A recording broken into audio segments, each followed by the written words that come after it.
This is interesting, though there are these large numbers of women. I just want to pull up a graph here that shows us a little bit about how really underrepresented women still are. Overall, there are, let's say, in the general population, women make up 50.8% of the general population, and yet only 20% of the Senate, only 17.7% of the House. So, what has to happen for the numbers to reflect the general population numbers?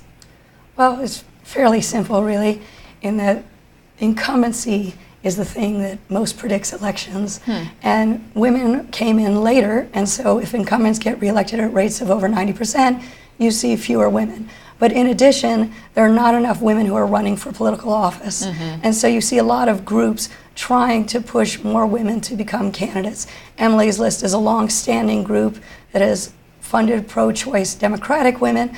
The Republicans have their own initiatives. The Republican Party this time around is making a renewed push to get more Republican women elected. So recruiting women, because women seem to need that extra nudge to be asked to run for office, and they're a little bit less likely to see themselves as qualified to run for office when we take surveys. So you need to recruit more women candidates for the seats that are winnable for their party. Interesting. And Lara, what other barriers do you see? I mean, those are some really interesting points that women need to be asked, that they don't see themselves as leaders.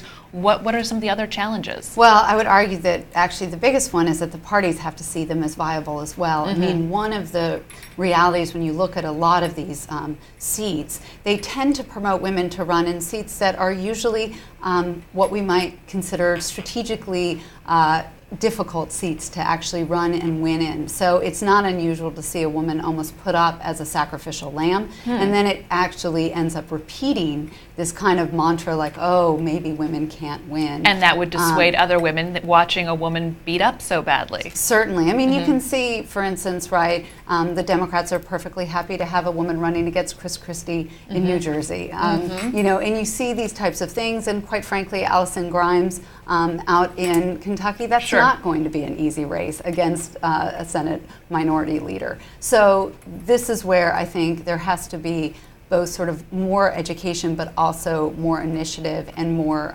strength on the part of women to push into some of these places where they will be competing against men for the top choice spots.